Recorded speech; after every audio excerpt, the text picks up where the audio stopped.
Hello and welcome back to another brand new episode of the Collider Games podcast. My name's Destin. I'm here with Josh Weyers. Yeah, it's just us two today, which is unfortunate because it's a lot of big news. To cover, yeah. Like I said, this is heating up.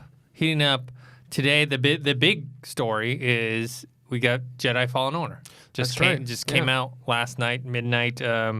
Me, Dorian, and Emma did a review on the games channel. And we actually put out a podcast version of it so people could take a listen to it as well. Nice. Because it was like, I think, 25 minutes long. No spoilers. But overall, very positive.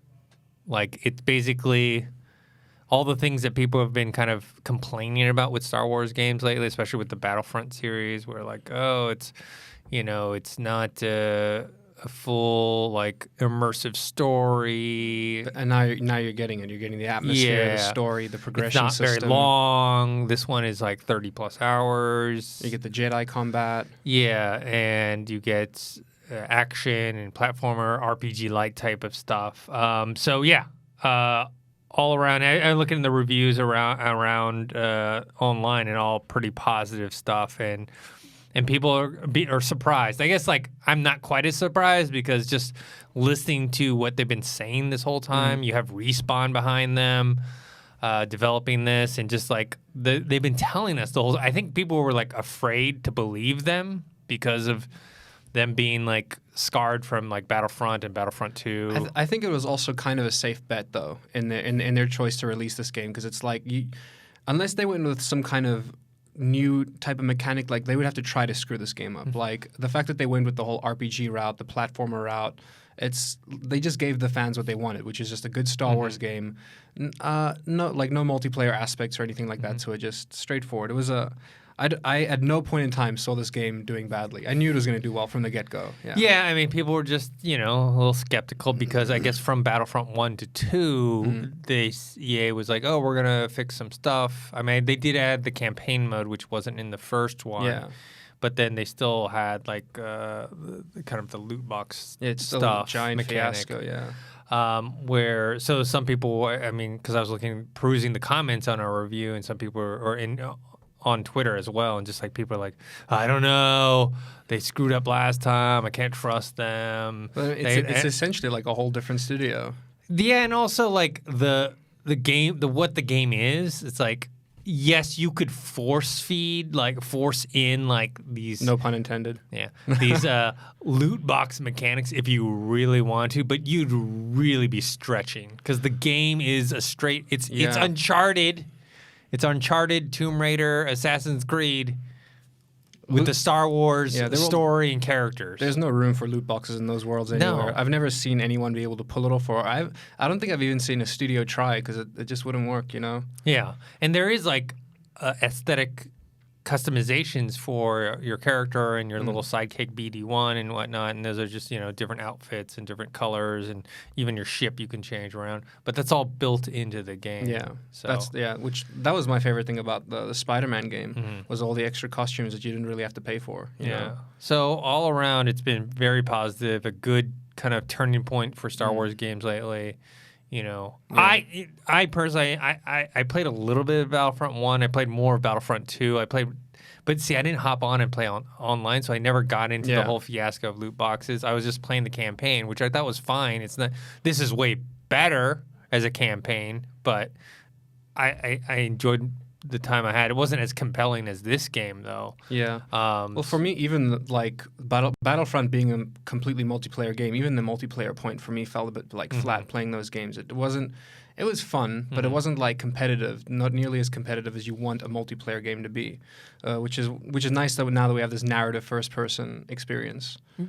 Are you planning on getting Jedi Fallen? 100%, yeah. Okay. Like I'm so excited for it. If I had an Xbox, I would have been able to play it. Yeah. Man, let's not talk about that. But you got to play it, right? Yeah. How's the lightsaber mechanics? Because I heard that the lightsaber fighting is really fun. Yeah, it's cool. I mean, the thing is it's why I mentioned Assassin's Creed is like the way you fight is similar to that, and you have a skill tree that you progress your skill. You're different. It's not quite as detailed or complex as the Assassin's Creed one, But you have like your lightsaber, you have the Force, so all these different things you can upgrade and start mixing in. Because when you first start out, you're like, okay, I can do like a couple moves and that's it. And then later you start, okay, I can do this move and You I can can do this. unlock higher combos, things like that. Yeah, exactly. That's cool. Yeah. So it's fun, and then you can deflect laser bolts. Deflect your laser beams. That's cool. Yeah. No, back at the. I think it's going to do well. I think that the series really needed this, and it's going to also open up the door for more good Star Wars games. I think, you know what I mean. Fingers crossed for another pod racing game. Yeah. The one thing is, it's actually a hard game. Like, it's not easy. That's good. Especially with the puzzles, because the thing is, okay, let's say because there's a story mode, which is basically like the easiest of the easy, so people can just play it, and then even that's hard because the puzzles don't change. The only thing that changes is your combat, right? And like, so you still have to have like the brain difficulty is still the same. Yeah. So it's still tough. That's cool, yeah. I like the puzzle elements. But it's pretty hard. But I definitely, if you are a fan of any of those type of games, Uncharted, Tomb Raider, Assassin's Creed, it's right up your alley. It's a lot of platforming. Yeah. I was gonna say, not very often that we get a game with a decent amount of platforming. I remember I complained about that last week on the podcast. I miss platformers, man. I wish we had like games that were just strictly platformers. It's nowadays. I mean, it's the old school 2D stuff is the platform. Yeah. I mean, I was big into platformers before, but then now, like, in order to do it right, you have to do it the Uncharted, Tomb Raider, now Jedi Fallen Order way, where you have to make use of a lot of different skills and make you think. But it's actually also, the game is very cinematic. Like, a lot of stuff, you feel like you're watching, whether it's a Star Wars movie or Star Wars television show. You get the atmosphere, you get sucked in. Yeah, definitely. That was the one thing that like I wanted in Anthem. Going, it's so bad to even bring up that game nowadays anymore, but like the trailer gave me that feeling of like, I want that atmosphere. I want to be able to walk around the game where I have a fair amount of freedom and I can like a hack and slash RPG type of game like this, and I want that atmosphere. I want to be put in the moment. I mean, that's the point of, for me, that's why I enjoy third person games. Yes, first person is more immersive, but for me the third person is more immersive because I want to see my person living in the area. So yeah. The atmosphere looks sick. I think this game's going to do well. I think it's going to get a sequel. Once I haven't played it yet, I don't know how it ends, but I'm going to assume there's going to be a sequel, or for at least for money wise. You know what I mean? Yeah, definitely. So this one looks like it's going to be a hit and hopefully change kind of the conversation that people are having about Star Wars video games. And I said in the review, I'm like, look, if you play this game and you're like, oh, it sucks, you're either one of two things. Either this type of game isn't for you, right? Like the kind of action platformer, you don't like Uncharted, you don't like Tomb Raider, you don't like Assassin's Creed. I mean, Assassin's Creed's less platformy, but the combat is very similar. Or you just already had a negative attitude coming into it, and you just because of the whole fan base, and you just want to change your mind because it's actually a really good game. I was watching I watched a good hour gameplay this morning of just someone playing it, and it's fun. Like, it just looks like a lot of fun. I don't know how you can possibly play this game and not have fun with it, even if you're not a fan of the series or like coming into it with negative you don't thoughts. have to be a Star Wars fan to play this game. Exactly. Yeah. It's just. It's a good approach. Anybody can play it. You know what I mean? It's going to be fun. Yeah, and we don't studios don't push out these kind of games very often. Like, I think of like the last game similar to this that came out, I can think of is Darksiders 3, which I enjoyed, but just didn't sell well, I guess, This one has the Star Wars name to it. And exactly. It's a big fan base, big market. Yeah, so look out, check out our review. We have a non-spoiler review up on the channel right now. We'll be doing a spoiler review later. Maybe you can hop on that if you, depending on how far you get. All right, the second thing that came out this week that was pretty big, Sonic the Hedgehog. Oh yeah, movie redesign. We did an episode a while back about how stupid the design looked. I remember that. How creepy it looked, and it went against my personal business philosophy when it comes to something like that, like, because you're trying to sell merchandise, and why would you create this freaky looking man thing. Like I get why for like mocap reasons, but once again, when you see the fix, it's like why wasn't this why wasn't this the choice from the beginning? Exactly. And I think possibly if you guys can find the old podcast we did about this, I even remember bringing up, I was like, you know who they should bring in to like do this to help fix this? I was like, the guy that did Sonic Mania. He did a great job with Sonic Mania, and that's exactly who they brought in to do this. Tyson Hess. Yeah. And he was recruited to head up the recreation of the movie design. And it looks like Sonic. Yeah, no, he did a fantastic job. And I don't know. Look, maybe I'm like biased by now Sonic looking better, but the trailer itself looked better than the ones before. And I don't know, it's because I wasn't distracted by like the creepy looking Sonic and then I could enjoy what it was. Look, obviously this movie's not made for me, but I just found the new trailer just more fun and just more...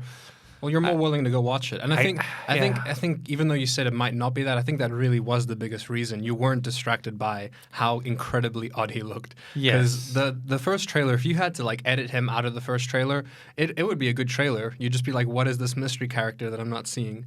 Yeah, no, it's one of those things where they listen to the fans. We're happy. I saw a great meme the other day where it's like, I can't believe we cyberbullied an entire studio.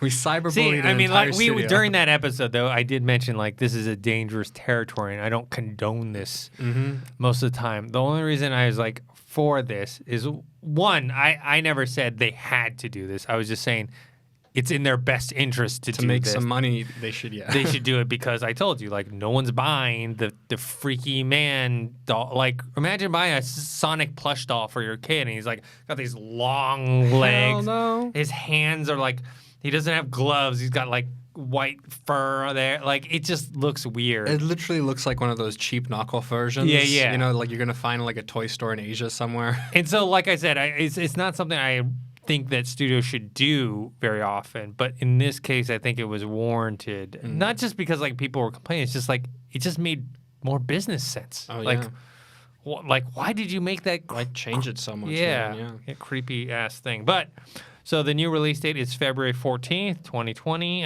so hopefully people are going to be happy and they go support the movie because of the change and not just all the money that they put into changing it, should go watch the movie now. Yeah, exactly. It's the least we can do. Yeah. And the thing is that, all the backlash we got before from the old design, now people are having very positive reactions on Twitter. It looks great, yeah, and you can tell as well. I mean, obviously they had to keep the dimensions the same, he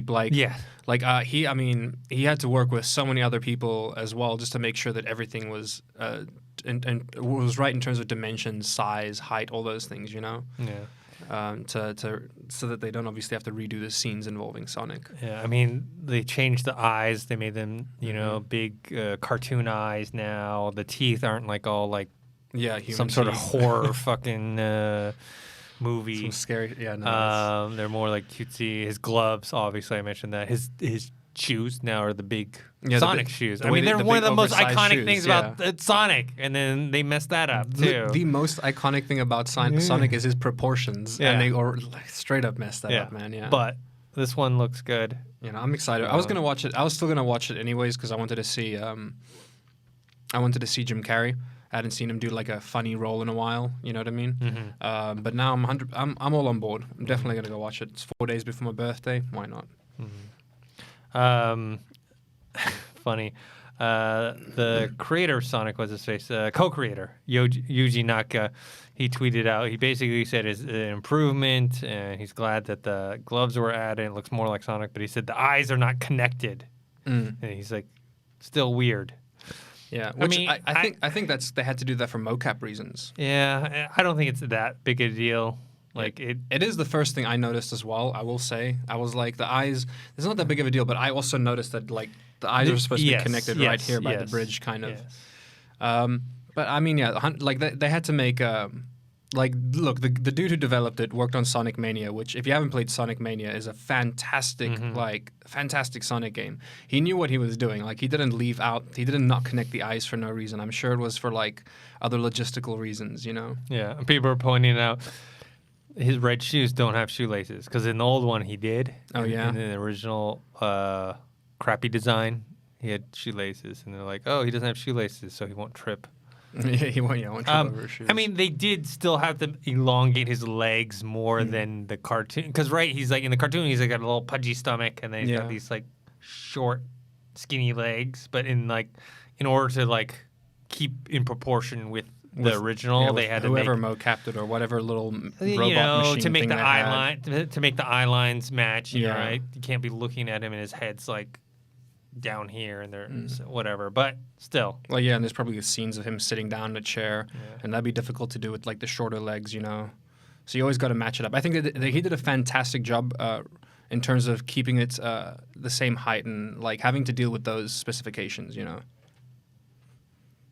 hats off. I was just looking at some of these. There were just so many memes about the original design. It's hilarious. All right.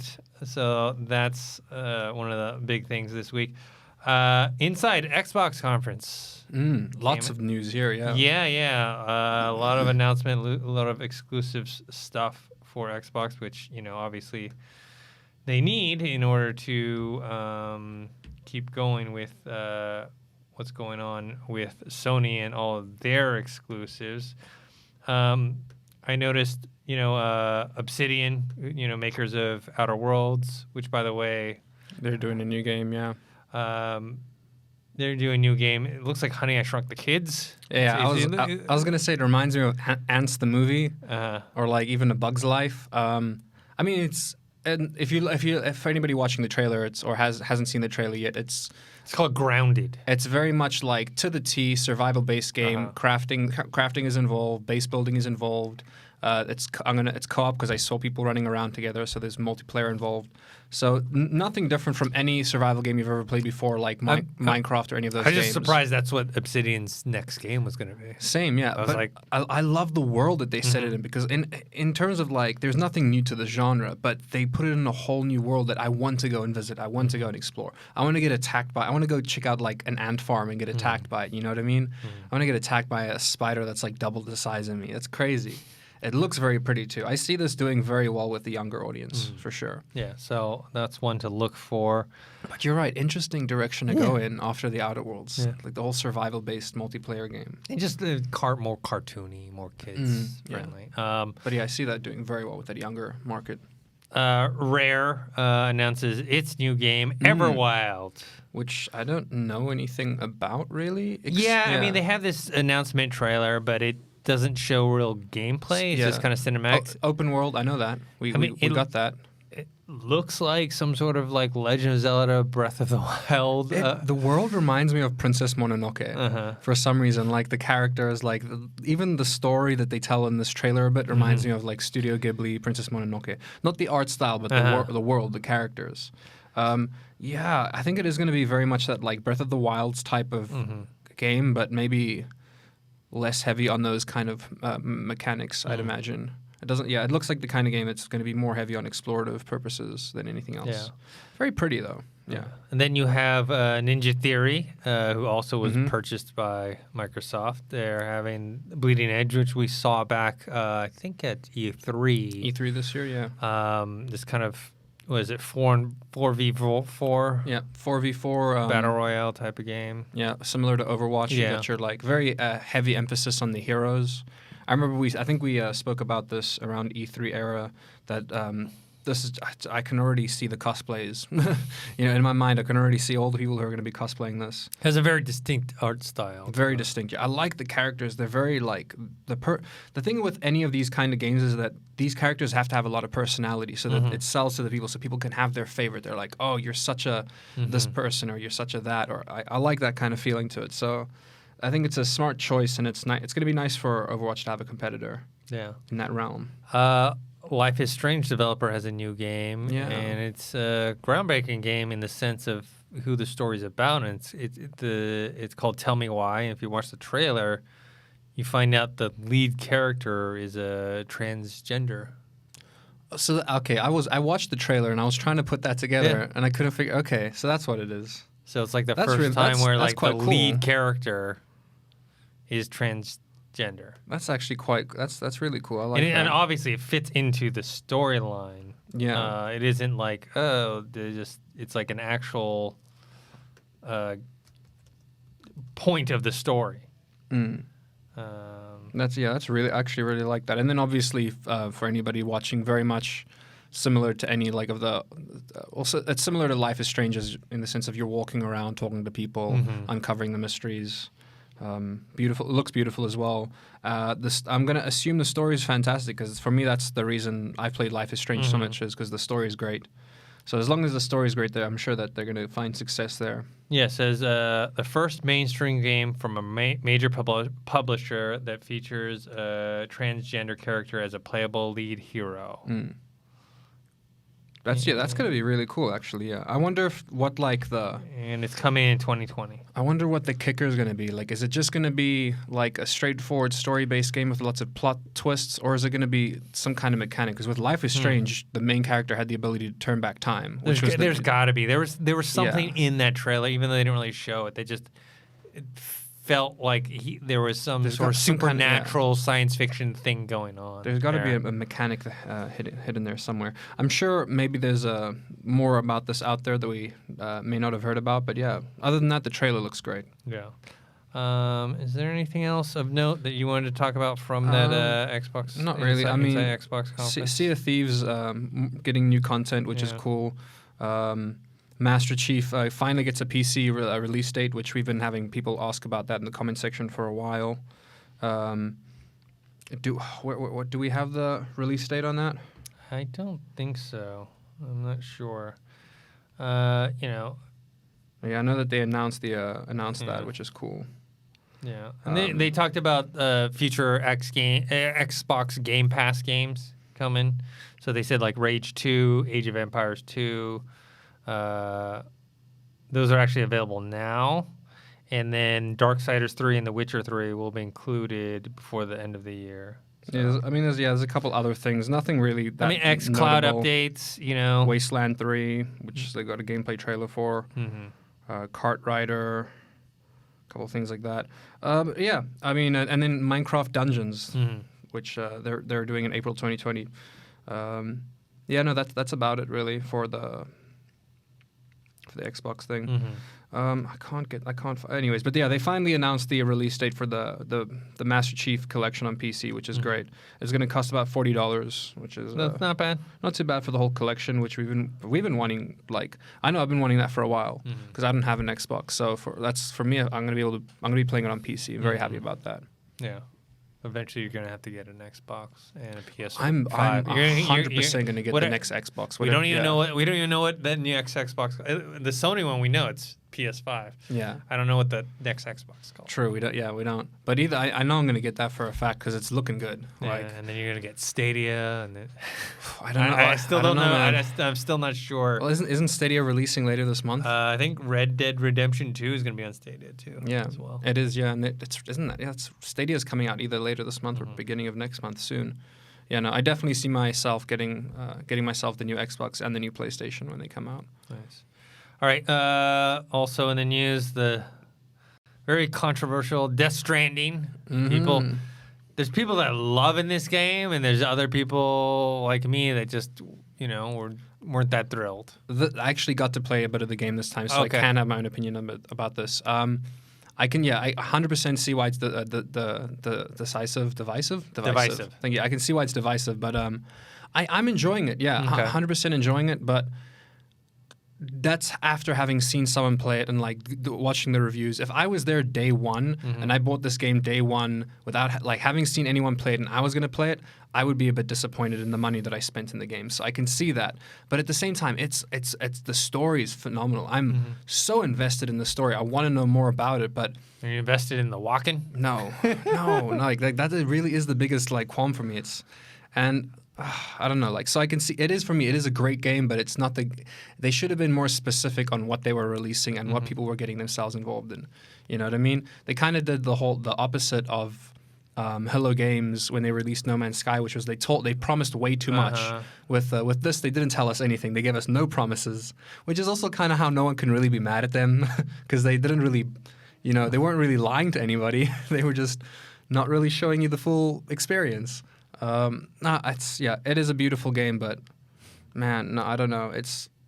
I also regarding his Just comment. So Hideo Kojima shared kind of his thoughts on why, because both in Europe and Japan, it's been getting a lot more praise and sales, and where in the U.S. it's mixed. So he was initially, the original translation said that perhaps it's a game that's difficult to understand for a certain type of critic and some of the public. Americans are some of the biggest first-person shooters fans, and Death Stranding isn't that. So it just kind of came off a little dismissive. Mm-hmm. But, they reached out in a follow-up, Sony, and said, no, the translation of that quote was a little off. He says, in America, there are a lot of FPS fans. Maybe those fans are saying this is like a different game and are not rating it very high. So I hate that response. He's just saying like a cultural preference to shooters in the U.S. maybe change. Everyone playing the game knew they weren't going to play first-person shooter. Yeah. No one out there was signing up to be like, oh, this is like a first-person shooter. We knew what we were getting. Yeah. We were expecting a third-person game with a rich narrative, which is what it is, but we were expecting some friggin' combat, man. That's what we wanted, just a little bit of combat. Yeah, I don't know if you can blame this one on a cultural difference. It's just you don't do anything. It's one of those things where I think the game could have done. The reviews would have been better if, for when they were upfront about it in the beginning, which that last trailer they dropped right before the game came out was kind of true to that, where it more or less showed you that you're a delivery man. So I knew that was coming. I knew I was going to be doing a lot of delivery missions, which people, usually that's the missions people hate doing on any kind of game. When you play an open world game like Fallout, right? What's the worst one? Worst fetch quests. Exactly, yeah. Drop off this mail to this. Like people try to avoid those. So. Yes. Also, maybe this game could have been done better if they released it in parts. Not like, I think it could have been done better as a miniseries, as a show. But if you were going to release it as a game, maybe do it in parts and release them cheaper so people can pay $20 for a good quarter or a third of the game. I mean, they are called episodes or whatever. Chapters or episodes. Exactly. Because then once you're invested, you're like, yeah, I'm willing to spend the other $40 to unlock the next couple episodes. I think they should have. I kind of like your idea. I think they should have released it $10 at a time, and then it's about 2 hours of gameplay. I think that would be better because after 2 hours, you kind of want to know you want to know how it ends. Well, also after 2 hours, you kind of want to be like, okay, I'm going to take a break from this thing. True. Yeah, and then maybe if they released it every few weeks or something, every 2 weeks they release That'd be great, or at least one a month kind of thing, something like that. So. But with regards to the good reviews in Europe and Japan, well, the European audiences, for me, it's always been the kind of thing of they're always, what's the word I'm looking for? They're quick to and this is I'm South African, by the way. I want to point out that I used to live in Europe as well as I lived in Africa and Europe. So this is coming from my point of view. It's very quick to jump onto the whole, oh, this is fantastic because it's arty. You know what I mean? They're the same type of people who'll be like, this art house movie is phenomenal because it's an art house movie, and will give you no reason as to why they like it other than that. And I think that there's a lot of that going around for sure. A lot of people who are elitism, who kind of attach onto this thing of no, this game it's a masterpiece, it's phenomenal. There's a lot of elitism that comes to that. There's a lot of reviewers out there that were able to step back from that and take a look at the game as what it is and be like, yes, beautiful narrative experience, beautiful story. Where's the gameplay? What is the game? Yeah. So that's just kind of adding fuel to the fire. I'm very interested in what he does next. Yeah, I mean, like we said last time, I think the studio is going to go on to do at no point in time is this a loss for the studio. I just don't see it as a win for the studio either. So I do think we're going to see a lot more good stuff coming from the studio, but maybe not as soon as what we would have if this game were a hit. Speaking of Sony exclusives, Naughty Dog is hiring for a possible upcoming multiplayer project. I guess someone saw a listing from them. They wanted to, the job description emphasized multiplayer. Okay. Because I immediately thought when I saw this, okay, this has got to be for The Last of Us Part 2 multiplayer. But then I remember they saying that they weren't going to do that, or at least not with launch anytime soon. It was going to have its own thing. But if they do plan on doing a multiplayer mode for Last of Us 2, wouldn't they have already gotten started? Even if it's not ready for launch, wouldn't they have already started on it? I don't know. Like, if they're planning to release it like a couple months after launch, and now they're saying that this hiring process, it has got nothing to do with that. But then it's like some of the requirements of things they were asking was to create new mechanics in the multiplayer mode, which I can see that's still kind of playing towards The Last of Us 2 multiplayer, because it's like the single player game, phenomenal, but you would have to add extra mechanics in for the multiplayer, you know what I mean, to work with other people.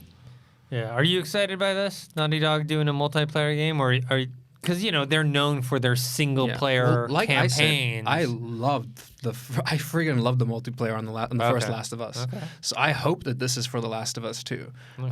And if it's not, then I'm still looking forward to it, because whatever game they make. I'm a huge Naughty Dog diehard fan. I've been a diehard Naughty Dog fan since 1999, the 1998, somewhere around there, since Crash Bandicoot. I've been a huge fan, so I'm excited to see what they bring out regardless. Yeah. So next story, also related to Naughty Dog, we've got Mark Wahlberg joins Tom Holland in the Uncharted movie, which is interesting because if anyone's been following this, Uncharted has gone through many different directors and many different actors as Nathan Drake. And Mark Wahlberg was supposed to be Nathan Drake in the why am I blanking on the director's name? Wasn't the first one that they announced? It might have been. It was what's the was the first or the second one they announced like years ago? The one that did The Fighter. The Fighter. Did you ever watch that the fan made movie with Nathan Fillion? Yes. That was great as well. That was fantastic.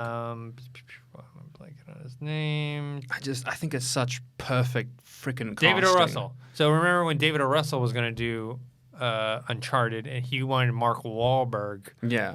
Because everyone was like, oh, Chris Pratt, or, you know what I mean, Nathan Fillion and all that. And then it was going to be Mark Wahlberg.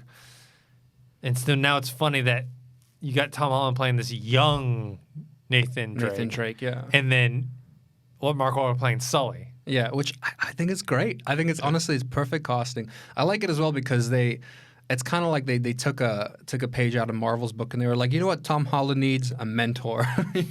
Let's give this kid a mentor. Which if they were going to follow that story anyways, yes, he would have gotten a mentor. But I like I think it's going to be what's that? They're going to have good repertoire, I'd imagine. Tom's he's already used to working with these big actors, big actors. So I think it'll come natural to him, And then I think Mark Wahlberg's going to bring a certain element of action to it that also comedy too, and comedy, But I think it's a certain level of action that maybe Chris Pratt couldn't have. You know what I mean? And I think Chris Pratt suits the role quite well. But in terms of if we're looking at comedy and action, the action's much better. Yeah. Netflix renews The Witcher for season 2. The Witcher that has not come out yet, so that's a good sign. Well, I mean, the feedback to the latest Witcher trailer was phenomenal. People loved it. It was all over social media. So I can see how Netflix looked at that and they were like, do we still have all the sets open? Let's keep them open. Let's keep this going. Let's keep the momentum. Yeah, it's always a good sign. Like The Boys. Did you watch The Boys on Amazon Prime? Yes. Oh, they just wrapped on season 2. Yeah. But they greenlit season 2 before they even aired season 1. They already started shooting. Yeah. They already went into production on season 2 before they're like, this is gonna be awesome. Because I remember watching as it came out. I was watching the show and I was seeing clips, or I was seeing photos of the new set of them filming right now. I was like, oh crap, they're on it. I can't wait for the second season of The Boys. So we have The Witcher coming out later next month.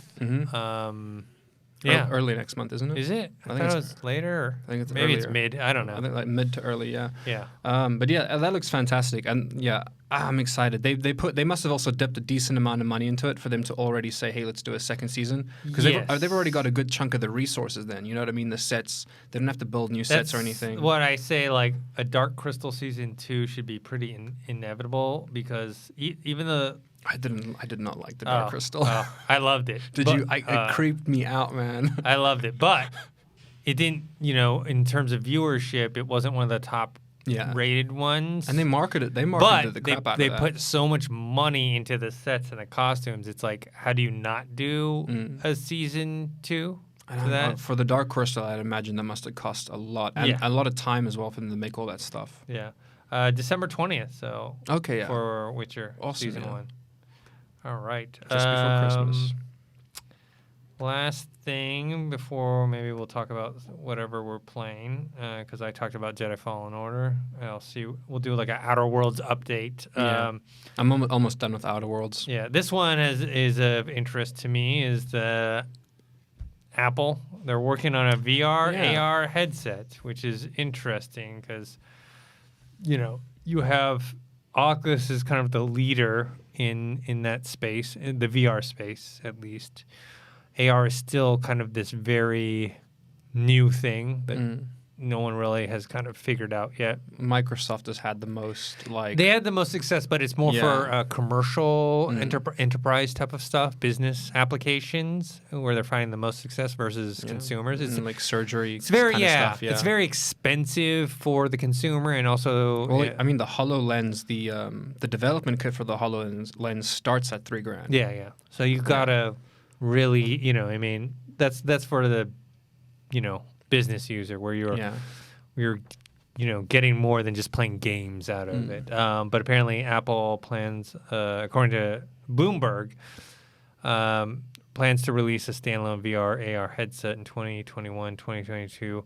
It's interesting. Apple is kind of like ventured off. They're kind of away from. Remember, Apple was known for they made computers, right? Yeah. Okay, and then they made the iPod, which is basically and they blew up globally. And then they made the iPhone, which is kind of like an extension of that. And then, but now you're seeing you have Apple TV, you have Apple Arcade, you have, you know what I mean? Are they branching to? I mean, AR VR is a whole different. Not saying they can't do it because they have the money and resources to do it. I just know this Apple TV launch for them has not been very successful. Yeah. It kind of came and people are yawning. They're I wouldn't get it. I my roommate has it and I don't, nah. It's just what's the point if you have a smart TV or a PlayStation or anything really, or an HDMI cable that hooks your phone up to your TV? It's just obsolete, Yeah, and also from what I heard, the Apple TV programming, is that exclusive to Apple devices? That would make sense, yeah. That's a big problem. And they want to release I guess seeing as Google lenses never really were a big thing, I guess by 2022 they want to release Apple glasses or Apple lenses. They want to do their AR by 2022. That's what they said. They want to get those Apple glasses out. I mean, when I saw this announcement as well, the first thing I thought of was one of the things that I spoke about with you a while ago, which is this I wouldn't say need, but this almost it's going to happen. We're going to make the jump from social media to virtual reality social media. And I think with Oculus is already trying to exactly everyone's kind of dabbling in it so far, but once Oculus and Facebook pump out the real deal, it's game over. So I see Apple and them trying to get into that whole sooner than later, Okay, I'm looking at the Apple TV Plus, and so it's available for all the Apple devices. There's a finite amount of other devices, which is Fire TV, Roku, and a Samsung Smart TV. I'd imagine they probably own Roku. So they don't. There's no Apple TV Plus for PlayStation or Xbox. What else would people be watching on? Android. Windows. Android.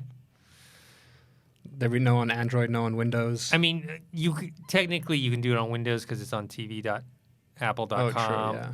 You can access the website, yeah. But they don't really have it. I don't think they have it. They wouldn't have an app for that as well. So, anyways, back to the VR thing. I mean, it's smart to go into VR because I think VR is going to be huge. Not right now. It's actually starting. I think this is the year that really, if you could point back, if you look at, let's say in 10 years and VR is humongous, I would point to this year as a big turning point for VR. For me, I remember the starting point was roughly around 2011, 2012. That was when Oculus was founded. Yeah. or at least that's when I first heard about Oculus, Yeah. when it was still some kid in his basement. And now look where they are. He sold it to Facebook. Yeah. Yeah, doing great right now. That's good. No, yeah, it's a logical step. I mean, if you look at Samsung, they've already been doing it. You know, Yeah. Samsung Gear VR. So that makes sense. You know, they want to. What is it with Apple and always releasing functions like the same function Samsung releases, but like a year later, and being like, "Look what we did." Like with their new phone that has the 3 cameras on it. It's like, we have 3 cameras. Yeah. And Samsung's like, we did that like 4 years ago. Yeah. But, you know, I mean, also with the VR thing too is that they got to do something new with it because they're starting so. Well, if they're leaning more towards the AR side of things, I think that'll be good as well. Yeah, I mean, if they lean towards AR, then they're talking about consumer Yeah. electronics. You're talking about something, you know, Because with your like- phone, right? Like versus games or Yeah. experiences. I could see it working out very well in terms of Amazon has it, but it doesn't work so well. When Amazon is able to do it better, that'd be awesome, which is when you can like view the object in a 3D space in your like house. Like I'll go on the app and I'll be like, I want this lamp. And I click on the lamp and it say view in 3D space, and I can kind of put the lamp in my house and be like, yeah, that looks nice in my house. Let me order this lamp. So like, I mean, if they can go that route for consumerist purposes, it can do quite well as well, Yeah. I think. Yeah. Or get better at that at least. And they said it's going to be, if I recall correctly, the technology is essentially going to be their Face ID technology, but just the next step of that technology is that that's what they'll be using for the tracking. So yeah, that's something to watch out for. All right, before we wrap up, what are you playing and where are you at on Outer Worlds? I'm on Outer Worlds. I just had a big hard reset this morning. Because Actually. you're playing 2. Aren't you playing 2 different? I am playing 2, and you know what? I played pretty much a good chunk of the game. I don't know where I am now. I'm one of those people though. As soon as I get a side quest, I have to do that first. So there have been like missions that I've done where I spoke to my friend, and he's like about 80% through with the game, and he's got like companions he doesn't have the companions I have because he's like I've got like 3 or 4 companions. I'm like, how is that possible? And you're almost at the end of the game. Yeah, I was yeah. like, I picked up everyone, man. He must have just in the dialogue choices said no. I guess so. He was like, "Nah, I'm good alone." I just, almost, like, I wait almost for it. turned down the preacher guy from. The vicar. Yeah, I Yeah. almost. He's kind of annoying. He is in the long run. I'm not gonna lie. Like using his hacking abilities are very handy because my guy, my lowest stat is my hacking stat, so it's good to keep him around. But other than that, he's like even his ideals and he gets in the way a lot when you're talking. He gets very like upright standing citizen, and you're like, let me do my lying and cheating, you know? Yeah. I had a hard reset the other day because I was playing around. I was watching my roommate play the game, and there's a place in your ship that I didn't notice throughout my entire playthrough, which is for 500 bits you can reset all your stats. Oh, did you know this, Dennis? Why would you want to reset all your stats? If you wanted to do a different build, like you get the stats back. Oh, but you can, like, I see. Build, you can put the I reset. thought you meant like get rid of them completely. No. Like, but just like re-level. rebuild it. Yeah. Yeah. So I did that, and then and that was like what? That was like a day or two ago. I got a bunch of progress, and then I clicked on like the wrong save, and I rolled all the way back to that save, and I've been playing from there. But see. I'd say I must be like at least like halfway. Okay. At least, yeah. I've been having loads of fun. Been to a lot of different planets. I had to Yeah. stop to play Jedi Fallen Order. Oh, yeah. Well, I mean, you literally had to. Yeah. Yeah. But Which there are worse games out there for you to have. to no, stop I mean to right play. now, I obviously I need to finish both of those, but I finished Control. Like those 3 are my favorite games this year. I was gonna get Control because it's on sale, but now that Jedi Fallen Order's out, I want to get that. I was surprised at how long Jedi Fallen Order is. Like people are saying 30+ hours. Oh, nice. I thought it was gonna be like 15 to 20, but it's pretty long. Like now, I was hoping for at least a 35 hour game. Yeah. Well, you got it. Hell yeah, and that's what I want for that price as well. That's what I want. Yeah. Anything else you're playing? No, for the most part, Outer Worlds, and then I've been using Disney Plus. So I've just been binging like a lot of Marvel movies that I haven't seen in a while.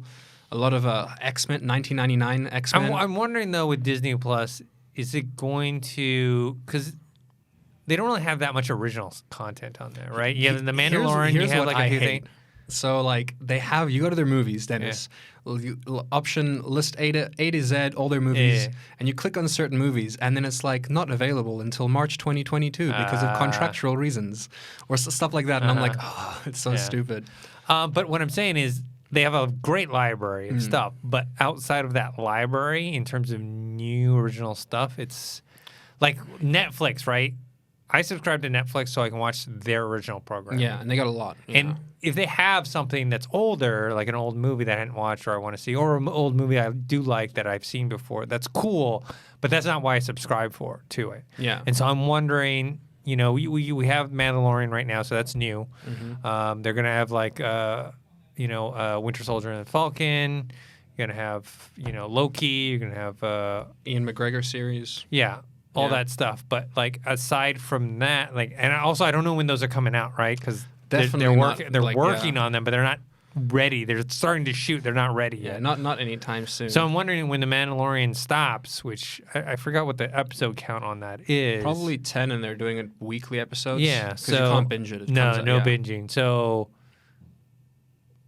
that's only going to take me to like maybe January. Like if there's nothing new there. I think they said that one of the Marvel series are coming out February. But even then, it's like, what are they going to do with that month in between? Yeah.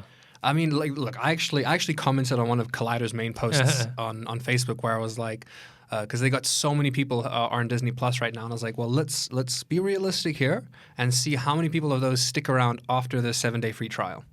Because I'm on that free trial right now and I'm loving it, but it's like so far I'm not on the free trial and I'm going to subscribe just for the Mandalorian. But what I'm saying is, it's also not that expensive to be fair. No, $6.99 is not that expensive. But I'm at that point where I've almost watched everything I've wanted to watch. Yeah, you know what I mean, for that free trial. I'm not a huge go rewatch older movies a bunch of times. Mm-hmm. Like, yes, I'll rewatch older movies, but like, I'm not gonna go like, all right, time to rewatch whatever for the 15th time. Yeah, like from fair, I'm not gonna lie, I rewatched Avengers Endgame for like the 4th or 5th time.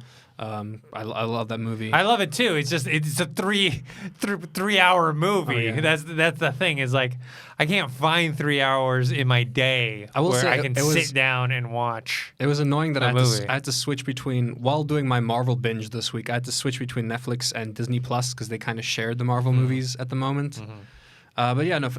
To answer your question, though, I've just been playing a lot of Outer Worlds. Okay. Neo, which is a great game that I never got to play when it came out. It's one of the free games on PlayStation Plus this month. Very much like a Dark Souls type of game. Sekiro. I love those types of games. Bloodborne. So yeah, I've been playing a lot of that. It's fun. Not nearly as difficult as any of the games I mentioned, but still has a bit of difficulty to it. It's fun. I've been enjoying it. Cool. Yeah. All right, guys, that's it for this episode. Let us know what you think. Josh, where can people find you? You guys can find me on Instagram at josh.toki, and you guys can find me streaming on Twitch at josh_toki. And you guys can find me on Twitter at ThinkHero, Instagram, dennis.tzng. Make sure to subscribe to this YouTube channel, youtube.com/collidergames. Also find our podcast on the Collider Factory podcast feed, wherever you subscribe to podcasts. Until next week, see you guys later. See ya.